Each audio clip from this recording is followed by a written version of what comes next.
Hi, my name is Tegan Lake. I'm a digital artist, and today I'm going to talk to you about an alternative mount for your Cintiq. This is a review of the XOOT system. The XOOT is a monitor arm created by Chris Myerchin that utilizes an electromagnetic braking mechanism. By using a touch strip placed on either side of the Cintiq, you can effortlessly glide it back and forth. When the touch strip is not held, the braking system applies additional friction to keep the Cintiq from wiggling around. If you have a Cintiq, then you probably want a monitor arm to go with it. The little legs on the back of the Cintiq do not provide a good angle for drawing, and that angle, coupled with the size of the Cintiq, can make it difficult to do normal tasks that require a keyboard or a mouse, such as writing or 3D modeling. And if you try to prop the Cintiq up by, say, stacking books under its little feet, then you run the risk of blowing them off. They just weren't designed to hold weight at that angle. So I searched for an arm. There weren't many options, and the options I did find seemed either too wiggly or didn't supply the mobility and angles I was looking for. So when I found out about the XOOT and how it promised both mobility and stability, I was quite excited, and I joined the mailing list. For those of you wondering if the name XOOT has a meaning or is just a neat made-up word, well, I asked XOOT's creator, Chris, and it turns out yes, it does have a meaning. He wanted something to pay homage to the area where he was born and raised, Ketchikan, Alaska, and its people. So he chose the Tlingit word, XOOT, meaning to pull or drag. Pretty neat, huh? The XOOT that I will be reviewing today is a prototype. I am not receiving any compensation for this review, so you can be sure that if something goes horribly wrong, I'll let you know. The demo XOOT was delivered by UPS in a large, reasonably heavy package, which listed its weight as 40 pounds. In fact, the poor gentleman who delivered it referred to it as my delivery of lead weights. So, if you're like me, you're probably going to want to pick a spot to set it up and leave it there. After watching Chris's how to assemble video a couple of times, I ended up with this bad boy.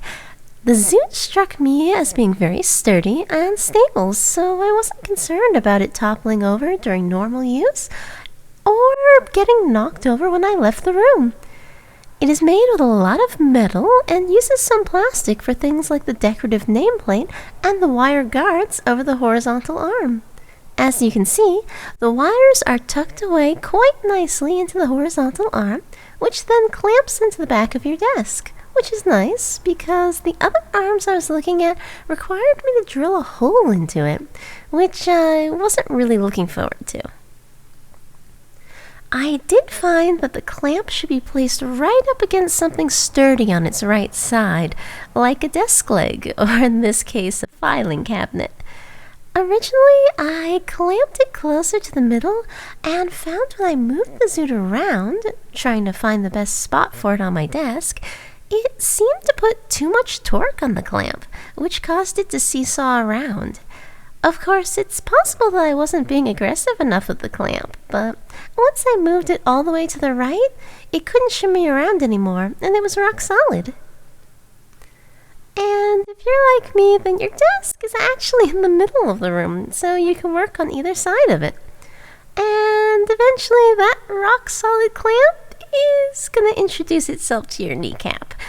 Yes, that does smart. So what you're going to want is some nice squishy pipe insulation. This is a lovely rubber piece left over from some home renovation. So just slide it on.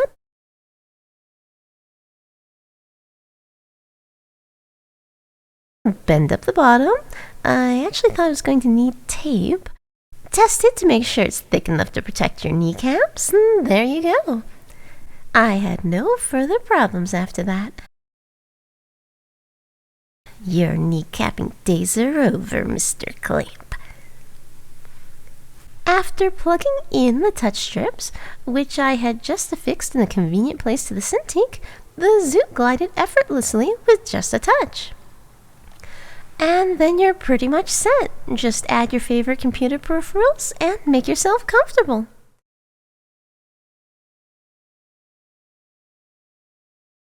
When I wanted to draw, all I had to do was pull out the Cintiq and it would slide into place.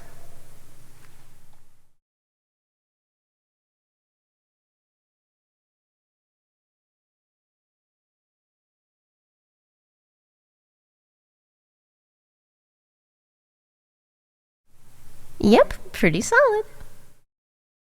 When I slid it out, I did have a problem with the wires underneath the Zoot pressing my keyboard keys. Luckily, the solution was simple. With a Velcro strap, I tucked the wires up and away, securing them to the Zoot's frame. So that's what those little holes were for. I wonder if I can get a patent on reinventing the wheel.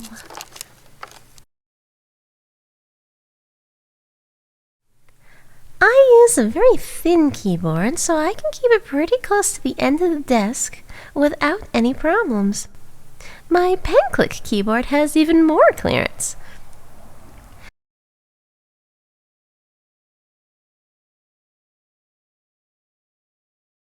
But for bigger, manlier keyboards, they include these little feet to stick on the bottom of your Cintiq and increase its clearance, so it rests on the table instead of pressing your keys. I didn't need them, but they sound pretty handy. I was pleasantly surprised how much I could move the Zoot around my desk and how easily. This made it much easier to find just the right spot to get comfortable, or to mix it up when I was in a different mood. I ended up using the Zoot in a variety of positions I hadn't even thought of before it arrived.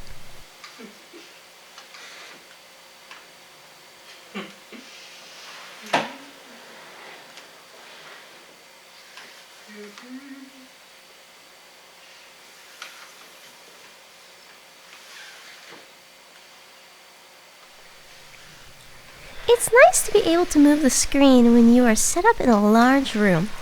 You can do other work, show clients, or just tidy up where you have something playing on the screen.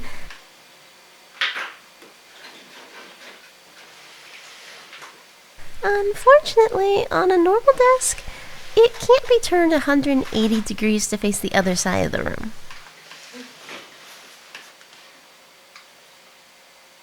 At least, not without knocking it off the desk.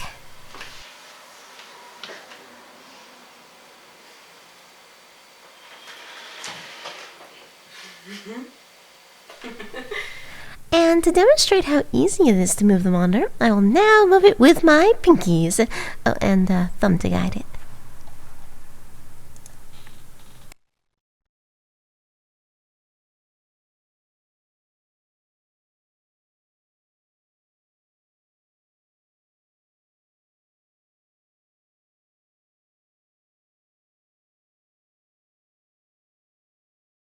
It's important to note the stability of the screen varies depending on the degree of extension. That's why we're going to be spending the next few minutes testing the Zoot's resistance. I hope this will give you a good idea of what to expect from the Zoot.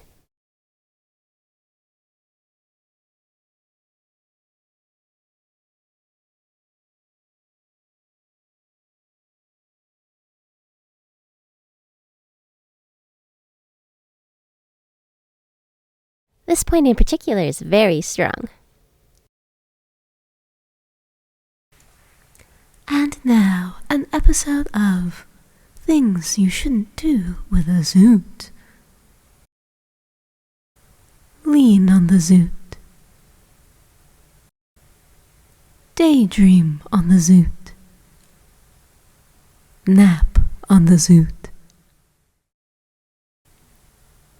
This has been Things You Shouldn't Do with a Zoot.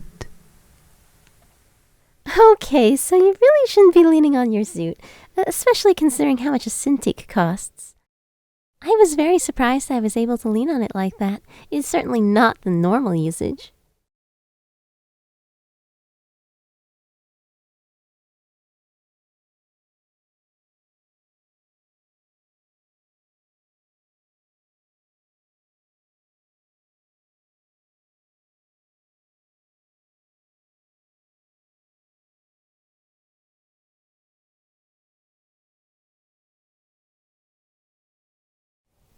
I found this point, hovering right above full extension, to be the weakest point.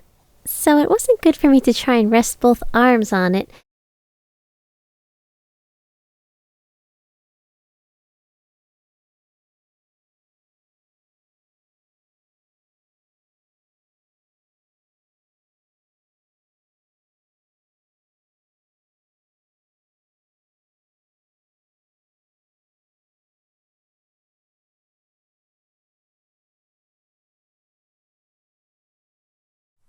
This new model includes rotation.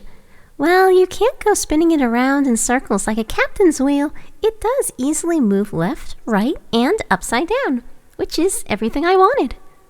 So if you like to change orientation a lot, just keep in mind that you can't keep turning it right all day long. You'll have to alternate between right and left.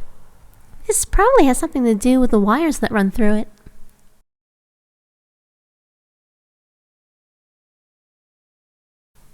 You can also adjust how easily it rotates with the included wrench. I was happy with the rotation, so I didn't need to use it.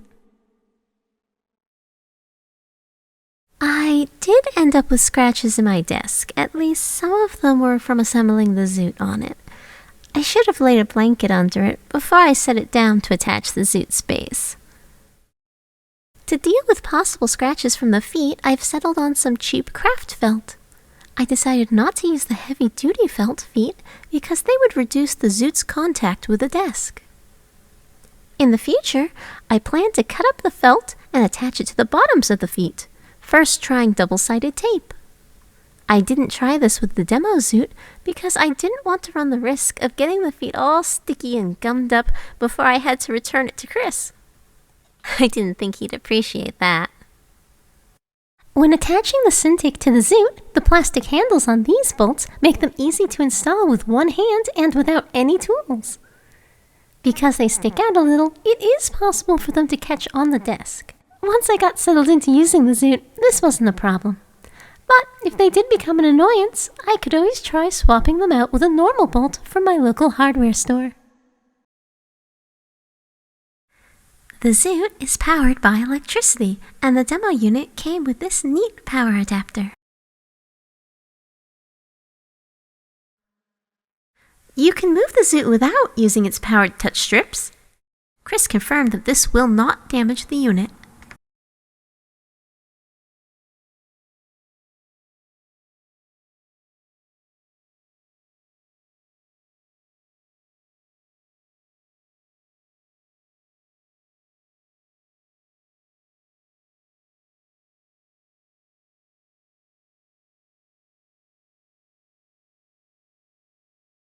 Since we get power outages at least once a year in Maine, I had to check what would happen to my Cintiq if the Zoot suddenly lost power.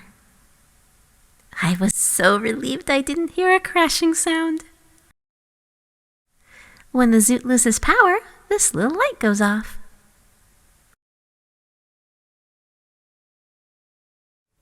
As much as I enjoyed using the Zoot, I would be remiss if I did not mention one issue. Since the unit I tried was a prototype, this part, right here, was 3D printed using a different kind of plastic than what is planned for the final model. So it warped outward slightly, which was enough to cause it to jam. This may have been from my resting a warm tablet PC against it all day.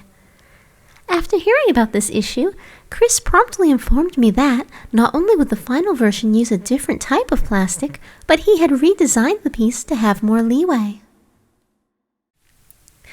Now, we can talk about rotation and details and cool features all day long, but as with anything, the proof is in the pudding.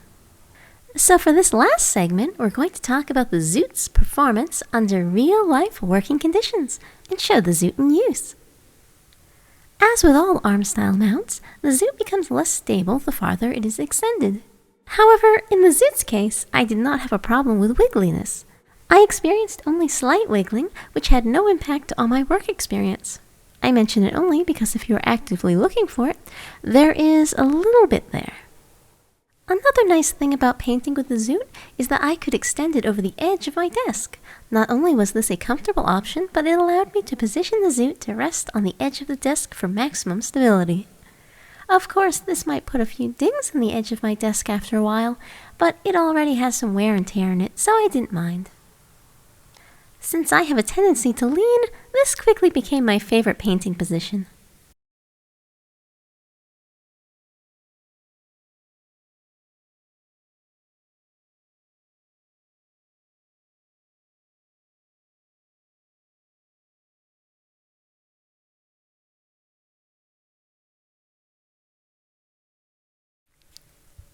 The height of the Cintiq in its vertical desktop position cannot be adjusted up and down.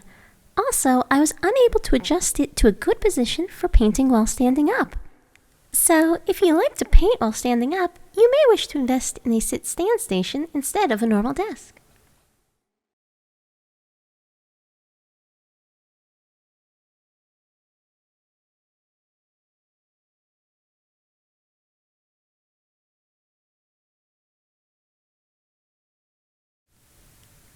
Here, I've raised the ZOOT to hover just above the edge of the desk, so I'm now using it in its weakest position. And if you're wondering what program I'm painting with, it's Krita. Krita is an excellent free and open source painting program with a lovely complex brush engine and a real warp feature. With the ZOOT, you don't manually control the screen rotation. Instead, the screen rotates automatically depending on the extension of the arm. And this brings us to where the ZOOT really shines: 3D modeling and texturing. 3D modeling uses a lot of keyboard shortcuts, so when modeling, I need access to my full-sized keyboard. It is also easier to use a mouse for some aspects, so I want easy access to a traditional desktop setup. But when I want to sculpt those models or paint custom textures onto them, then I need the Cintiq closer to me in a comfortable angled position. With the ZOOT, this is a breeze. The Cintiq easily slides between these two positions without deviation while automatically rotating the screen for me.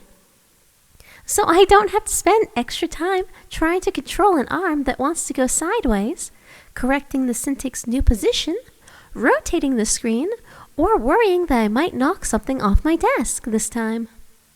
From there, it was pretty much set it and forget it. I changed positions on a whim, focusing on my work instead of the Cintiq's positioning. A very natural, comfortable, and productive workflow. In summary, the ZOOT is one of very few options for the Cintiq. It gives a nice combination of both mobility and stability. The high point for me was the ease with which I could swap between an upright Cintiq with full keyboard ready to go and back to an angled position for painting. There wasn't any wobbling or unintentional deviation from the positions I set it up for, so I could switch positions all day long without worrying about knocking my delicate globe off my desk and blowing the earth to smithereens. On the negative side, the height of the Cintiq in vertical position can't be adjusted. And there was an issue with the prototype I tried. Chris has informed me that the offending piece has been replaced with a new, improved piece. The prototype did scratch up my desk, and resting the arm on the desk's edge for stability while painting will probably ding up the wooden edge over time. So if I cared more about my desk than my work experience, I might go with another option. Overall, I enjoyed using the ZOOT. It provided a natural and convenient experience that was conducive to my workflow. I liked it well enough that I even offered to buy the prototype, so I'm definitely looking forward to its official release.